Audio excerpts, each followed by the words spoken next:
Olá, a você que está assistindo esse vídeo. Eu sou a Cristiane e eu faço parte do grupo Centro Espírita João Batista e Casa Espírita Chico Xavier.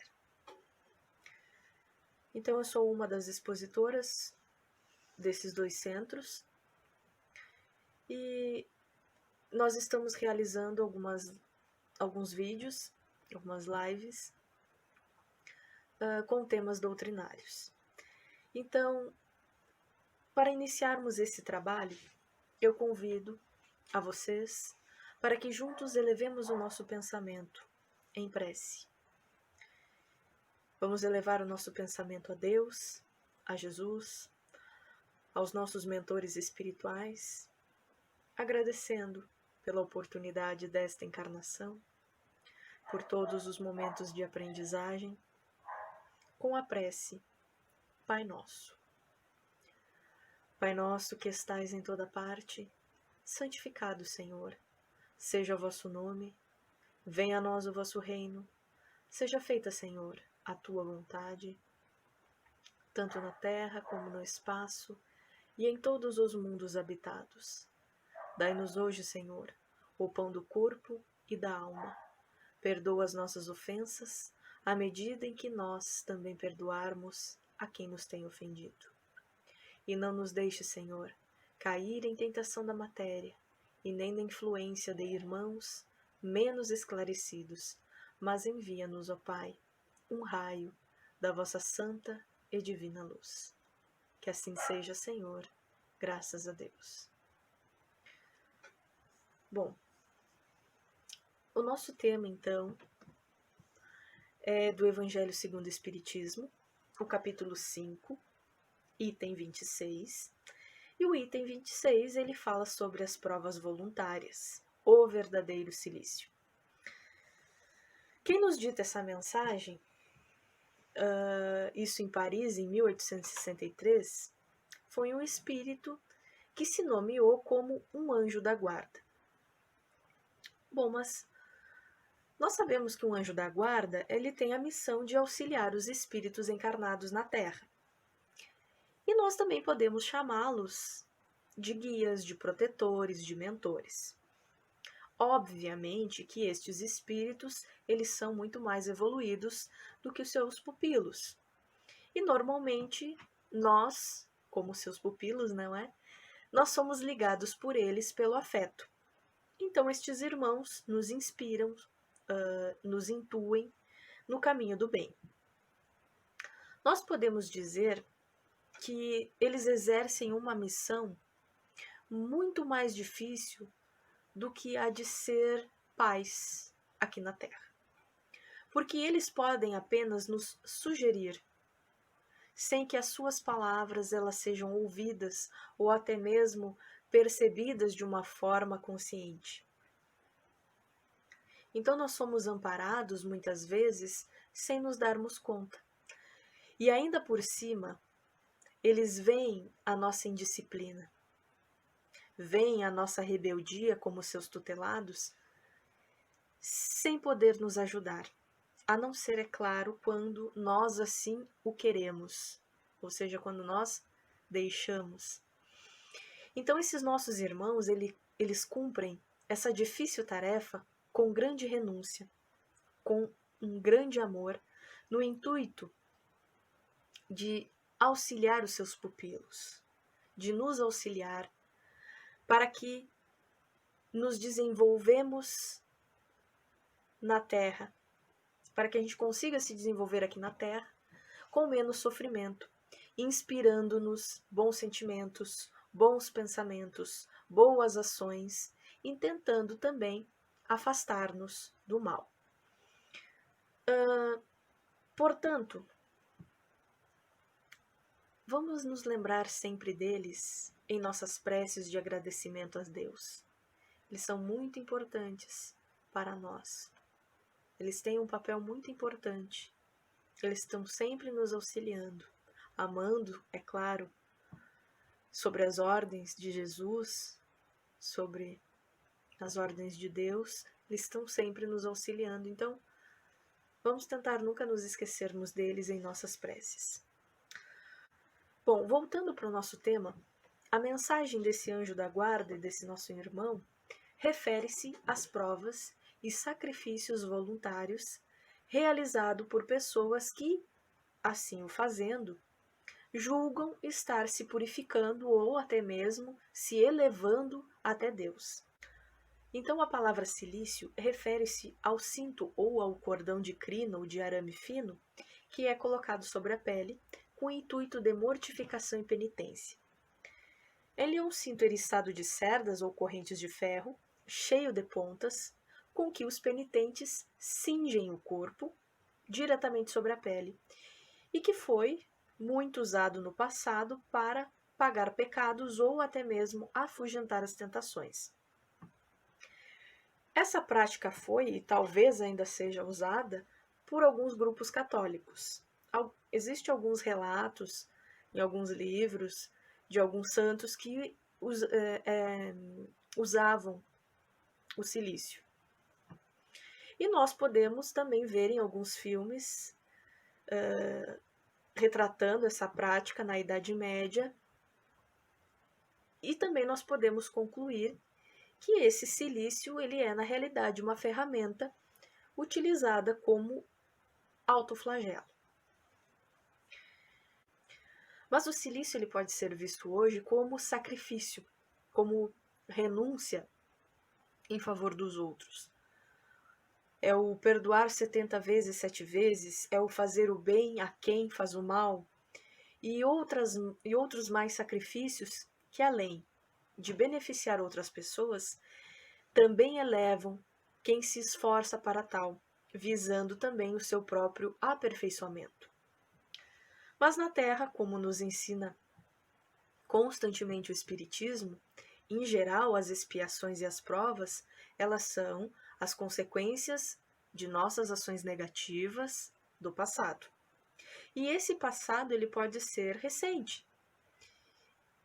E as consequências desses atos servem para nos auxiliar a desenvolver a nossa inteligência, para superar, para também encontrarmos os meios de vencer essas nossas dificuldades, esses nossos sofrimentos.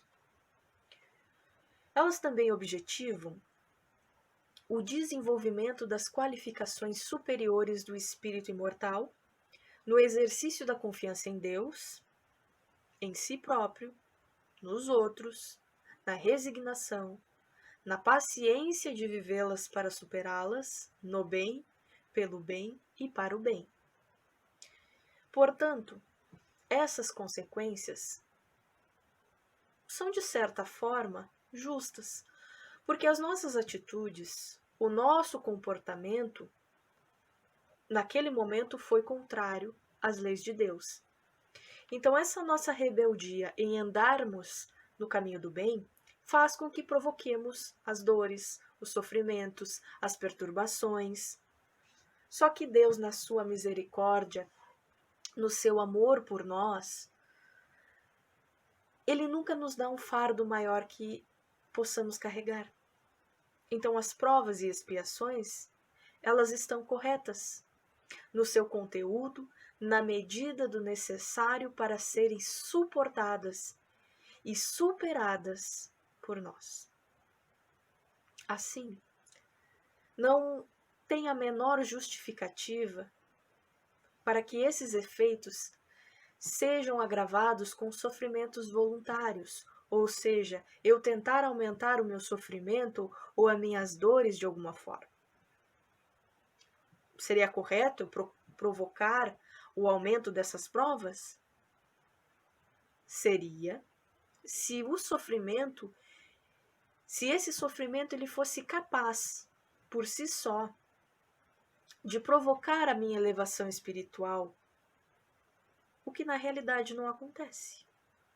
Se acontecesse, até poderíamos aumentar as nossas provas. Só que não acontece. Então, as expiações e provações, elas têm por objetivo em nossa vida provocar o arrependimento e também a conscientização dos sofrimentos causados, fazendo com que a pessoa ela se arrependa e também faz com que ela se conheça a si própria, conhecendo também as causas que provocaram tais consequências, como também corrigi-las em si, desenvolvendo assim o bem. Agora, se isso não acontece, é porque aquelas aflições elas não foram suficientes para provocarem mudanças internas. Nós temos que compreender uma coisa. Essa vida material que nós temos, ela é a nossa escola. É onde nós mostramos a nosso Pai, Deus, que nós aprendemos a lição. E da mesma forma que na escola nós passamos por uma prova, nessa vida nós também passamos por uma. E nessa prova nós vivenciamos as consequências dos nossos atos, para que assim nós possamos compreender melhor. Então, vou dar um exemplo para que a gente consiga compreender melhor essa questão. Digamos que eu invente uma calúnia para com alguém, contra uma pessoa, eu invente uma história. E com isso eu prejudico essa pessoa. Só que eu não dou bola para essa atitude que eu cometi. Essa atitude para mim não me afetou em nada. Só que em algum momento dessa minha vida eu vou desencarnar, eu vou morrer.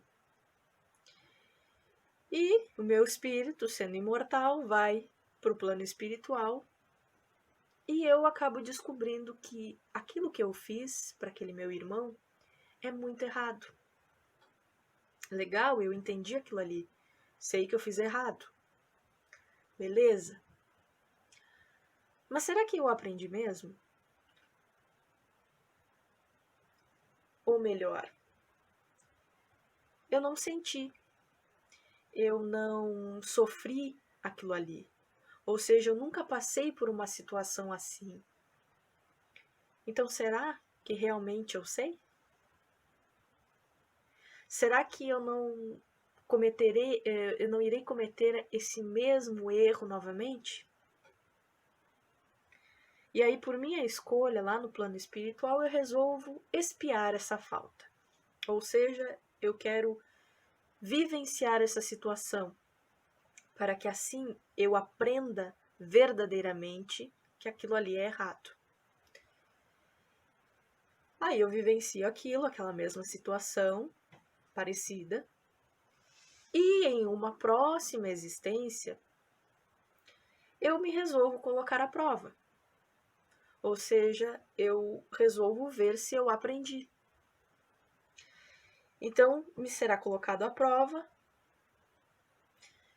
e me será dada a oportunidade naquela existência de caluniar um irmão meu novamente. Só que a minha consciência, ou melhor, o meu espírito, o meu subconsciente, ele fará com que eu me dê conta, se eu realmente tiver aprendido. Ele vai fazer com que eu me dê conta do erro que eu estou prestes a cometer. Mas isso só se eu realmente tiver aprendido a lição. Então, isso é apenas um exemplo do que às vezes pode acontecer no cumprimento das nossas provas. Somos nós que escolhemos as provas pelas quais nós iremos passar. Então, se a gente cometeu vários erros, a gente não vai vir expiar todos os erros que a gente cometeu numa existência só. Né? Deus é tão bom que nos dá parcelado para a gente se melhorar, para a gente aprender. A gente consegue aprender aos pouquinhos. Então, esse é apenas um exemplo bem simplista, porque existe vários detalhes no meio desse nosso caminho que podem alterar essa prova. Então, esse é um exemplo para que a gente consiga compreender melhor como que as coisas funcionam. Será que nós podemos, então, abrandar essas nossas provas? Essas provas pelas quais nós temos que passar? Será lícito nós fazermos isso? Esse nosso anjo da guarda, ele nos diz o seguinte: essa questão equivale a esta outra. É lícito aquele que se afoga cuidar de salvar-se? Aquele em quem um espinho entrou, retirá-lo? Ao que está doente chamar o médico? As provas têm por fim exercitar a inteligência, tanto quanto a paciência e a resignação. Pode dar-se que um homem nasça em posição penosa e difícil, precisamente para se ver obrigado a procurar meios de vencer as dificuldades. O mérito consiste em sofrer, sem murmurar, as consequências dos males que lhe não seja possível evitar, em perseverar na luta, em se não desesperar, se não é bem-sucedido. Nunca, porém, numa negligência que seria mais preguiça do que virtude. Sobre essa questão, me recordo de Madre Teresa de Calcutá, onde ela dizia que o seu grande desafio foi o de modificar a mentalidade dos indianos que pensavam assim: se eu estou sofrendo assim, é porque Deus quer me punir. E assim, aquelas pessoas, elas não faziam nada para mudar a sua situação. E nós? Quantas vezes nós não falamos ou até mesmo ouvimos alguém dizer: foi porque Deus assim o quis? Será que isso, essa atitude, é um exemplo de resignação? Será realmente essa a atitude que Deus espera de nós? Desse tipo de aceitação?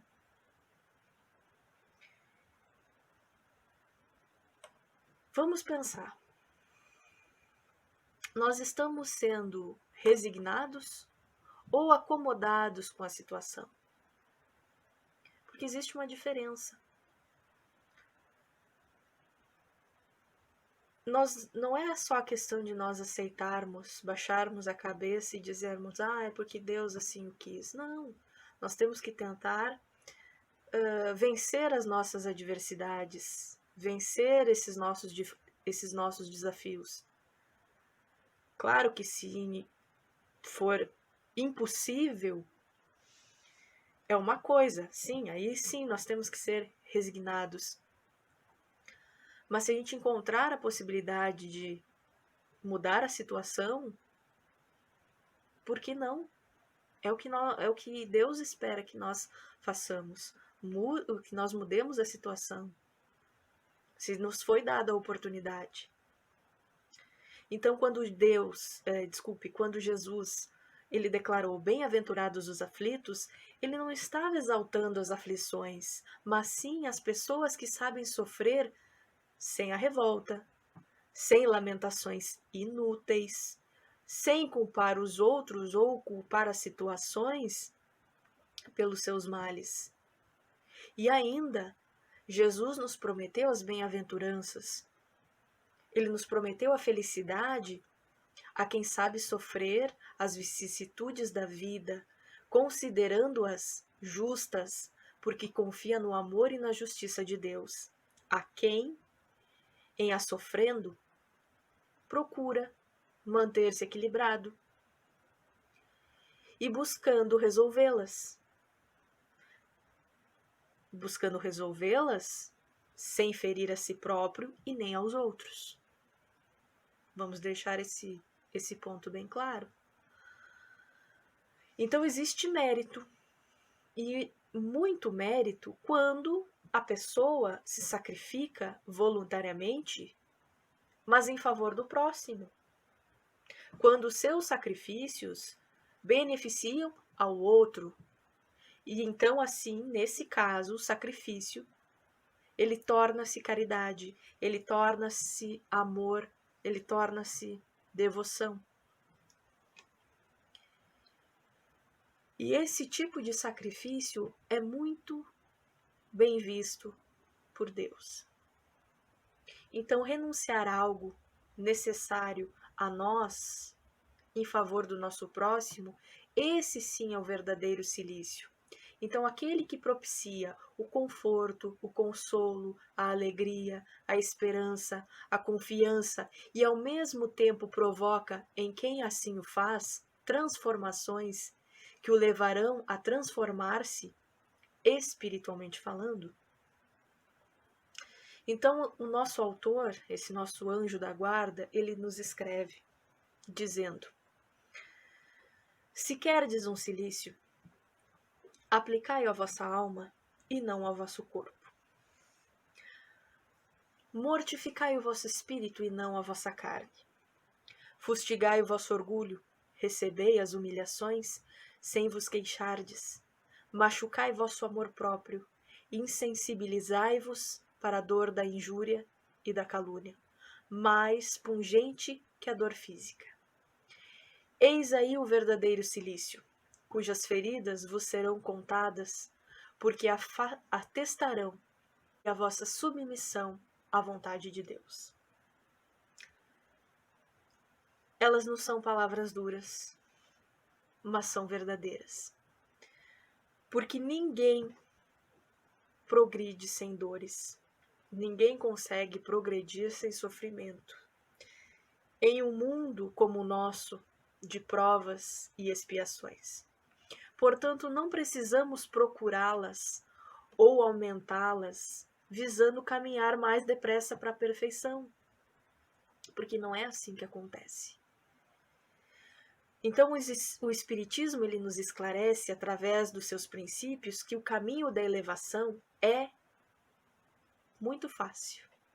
É o da solidariedade, é o da fraternidade, que farão desabrochar em nós o amor ao próximo. Se nós formos parar para pensar, não é tão difícil. Busquemos, então, sermos rigorosos conosco, lembrando sempre do Mestre Jesus, que sendo um espírito puro, ele veio à Terra conviver com irmãos imperfeitos, com irmãos rebeldes. Jesus, ele foi humilhado, ele foi caluniado, desprezado, incompreendido, abandonado. Ele sofreu o martírio da cruz, que foi o símbolo da morte infamante. Ele viveu pobremente, sem nada possuir de bens materiais. Ele manteve-se sempre autêntico, não cedendo aos princípios da época.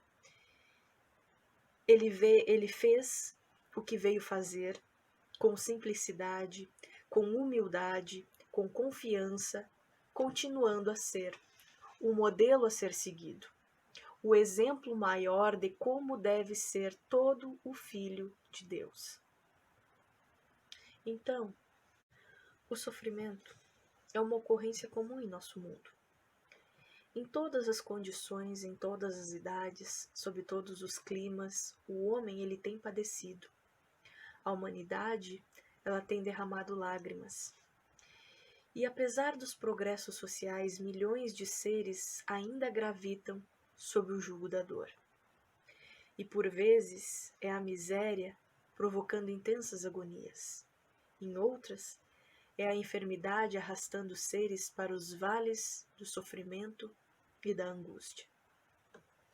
E nem mesmo as classes mais abastadas têm sido isentas desses males.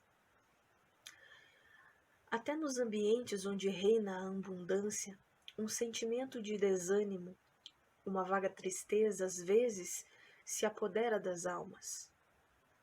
A dor, sob suas múltiplas formas, é o remédio supremo para as imperfeições, para as enfermidades da alma. E no estágio evolutivo em que nos encontramos, sem ela não é possível o aprimoramento. Assim como as moléstias orgânicas são muitas vezes resultantes dos nossos excessos, assim também as provas morais que nos atingem são consequências de nossas faltas passadas. Então, cedo ou tarde, o resultado desses equívocos eles recairão sobre nós. É a lei de justiça atingindo no curso de nossas existências. Saibamos então aceitar os seus efeitos como se fossem remédios amargos, operações dolorosas, capazes de restituir nossa saúde. Embora nós nos sintamos entristecidos pelos desgostos, nós devemos sempre suportá-los com paciência. O lavrador, ele não rasga o seio da terra para daí fazer brotar o campo dourado? Assim também a nossa alma. Depois de desbastada, também se tornará exuberante em frutos morais. Então, pela ação da dor, abandonamos os vícios e as más paixões. A adversidade é uma grande escola, é um campo fértil em transformações. A ignorância das leis universais é ela que nos faz ter aversão aos nossos males. Então, se compreendêssemos o quanto esses males são necessários ao nosso adiantamento, eles não nos pareceriam mais um fardo. E em nossa cegueira nós estamos quase sempre prontos a amaldiçoar as nossas vidas. Mas quando formos capazes de discernir o verdadeiro motivo de nossas existências, compreenderemos que todas elas são preciosas. A dor, ela é capaz de abrandar o nosso coração, avivando os fogos da nossa alma. É o cinzel que lhe dará proporções harmônicas, que lhe apura os contornos e faz resplandecer em sua perfeita beleza. Pensemos nisso. Vivemos em um mundo de provas e expiações. Nela a dor reina soberana, em virtude do mal ainda sobrepujar o bem. Embora conscientes dessa inegável condição, é o nosso dever lutar contra a adversidade. Sofrer sem reagir aos males da vida, isso seria uma covardia. Porém, quando os nossos esforços se tornam supérfluos, quando tudo se mostra inevitável, chega então o momento de apelarmos para a resignação. Agora, revoltar-nos contra a lei moral seria tão insensato como querermos resistir à lei da gravidade. Então, nosso espírito sensato encontra na provação os meios de fortificar suas qualidades. A alma corajosa, ela aceita os males do destino, mas, pelo pensamento, eleva-se acima deles e daí faz uma escala para atingir a virtude. Pensemos nessa mensagem de hoje. E antes de nós encerrarmos, eu gostaria de relembrá-los que nós estamos retornando com o nosso trabalho presencial de palestras, passe e atendimento fraterno. Sábado, no Centro Espírita Chico Xavier, ao lado do cemitério municipal, às 16 horas. E nas segundas-feiras, no João Batista, na rua Júlio de Castilhos, próximo ao Socolão das Frutas, às 19 horas. E nós também continuamos com o nosso atendimento fraterno, ou melhor, a nossa conversa fraterna online, que pode ser via ligação ou WhatsApp, como você preferir, pelo número 53 39 740052. 53 39 740052. Bom, muito obrigado a todos que me ouviram até aqui e eu desejo a todos vocês uma ótima noite e que Jesus nos auxilie no caminho do bem. Que assim seja.